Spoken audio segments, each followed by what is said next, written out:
شادی کے بعد زندگی بدل جاتی ہے، لیکن سوال یہ ہے کہ کیا ہم دین اور دنیا کو ساتھ لے کر چل سکتے ہیں؟ یہ کہانی ایک لڑکی عائشہ کی ہے جو حال ہی میں شادی کے بندھن میں بندھی۔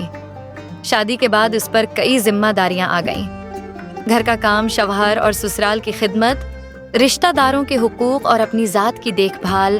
پہلے پہل تو وہ گھبرا گئی، لگتا تھا کہ اب شاید نماز اور دینی معمولات کے لیے وقت نہیں ملے گا۔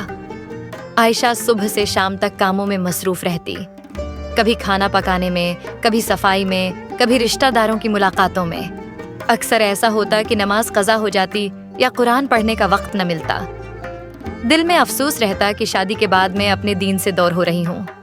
ایک دن اس کی والدہ نے فون پر کہا، بیٹی، شادی دین سے غافل ہونے کے لیے نہیں بلکہ دین پر عمل کرنے کا نیا موقع ہے۔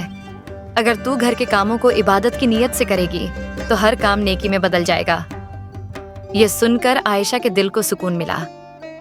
اس نے فیصلہ کیا کہ اب وہ دین اور دنیا دونوں کو ساتھ لے کر چلے گی۔ اس نے دن کے سارے کام نماز کے اوقات کے حساب سے ترتیب دینے شروع کیے، چاہے کھانا پکانا ہو یا مہمانداری۔ نماز کا وقت ہوتے ہی سب چھوڑ دیتی۔ جب شوہر کے کپڑے دھوتی یا کھانا پکاتی تو دل میں نیت کرتی، یہ سب اللہ کی رضا اور شوہر کو خوش کرنے کے لیے کر رہی ہوں۔ اس نے صبح جلدی اٹھنے کی عادت بنا لی، فجر کے بعد قرآن پڑھتی اور پھر دن کے کام شروع کرتی۔ یوں دن میں برکت آنے لگی۔ وہ اپنے شوہر کو بھی نماز اور ذکر کی طرف توجہ دلاتی، کبھی ساتھ مل کر دعا کرتے ہیں، کبھی ایک دوسرے کو دین کی باتیں یاد دلاتے۔ آہستہ آہستہ عائشہ نے سمجھ لیا کہ شادی کے بعد دین چھوڑنا نہیں بلکہ مزید مضبوطی سے اپنانا ضروری ہے۔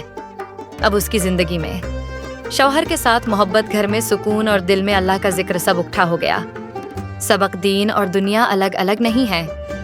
شادی شدہ زندگی میں اگر نیت درست ہو اور وقت کا صحیح استعمال کیا جائے تو ہر کام عبادت بن سکتا ہے۔